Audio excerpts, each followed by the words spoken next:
former Trump administration EPA official Mandy Gunasekara, founder of Energy 45, a pro-Trump nonprofit advocacy group. Nice to see you. Appreciate it. All right, clear it up for us. Did he have to do this or not? He absolutely did. He said he didn't, though.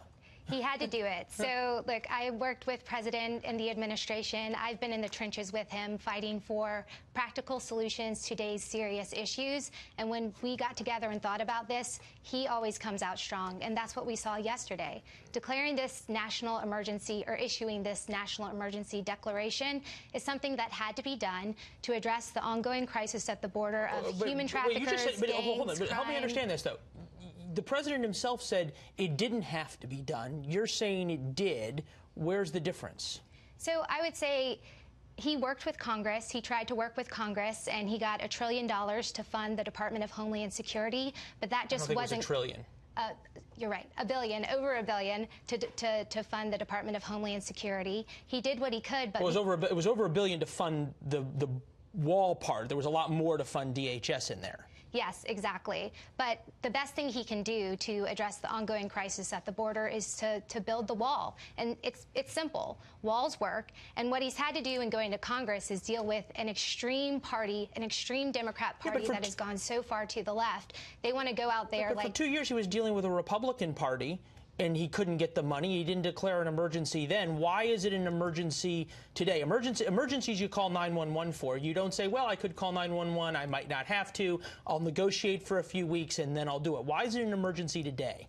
Look, he's been fulfilling his promise to build the wall since the start of this administration. And in the broader domestic policy agenda, that's what he was working with Republicans in Congress. But what we've seen more recently is an uptick in the crime, in drugs, in human traffickers coming over the border. And he's issued this declaration to address it in a very effective manner. All right, let's look at the polling by this. 38% of Americans favor President Trump bypassing Congress and declaring an emergency. 56 oppose.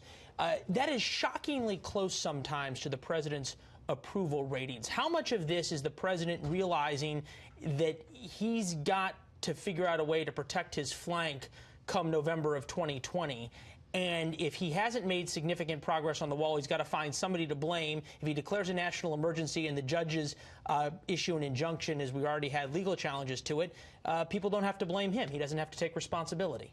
So for President Trump, this isn't about politics. This is about keeping America safe. And look, what the other side has shown is they are willing to inject politics into an issue that shouldn't be divisive.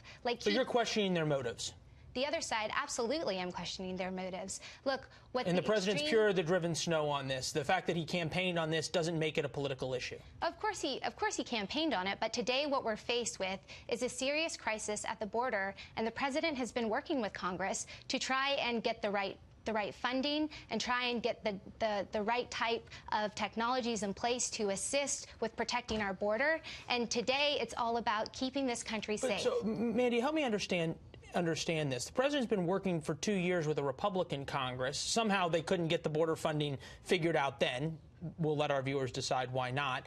Now, all of a sudden, it's a Democratic Congress, and suddenly it's an emergency. I still haven't figured out what's changed in your mind, in the president's mind, other than the fact that now there's a Democratic Congress and suddenly it's an emergency.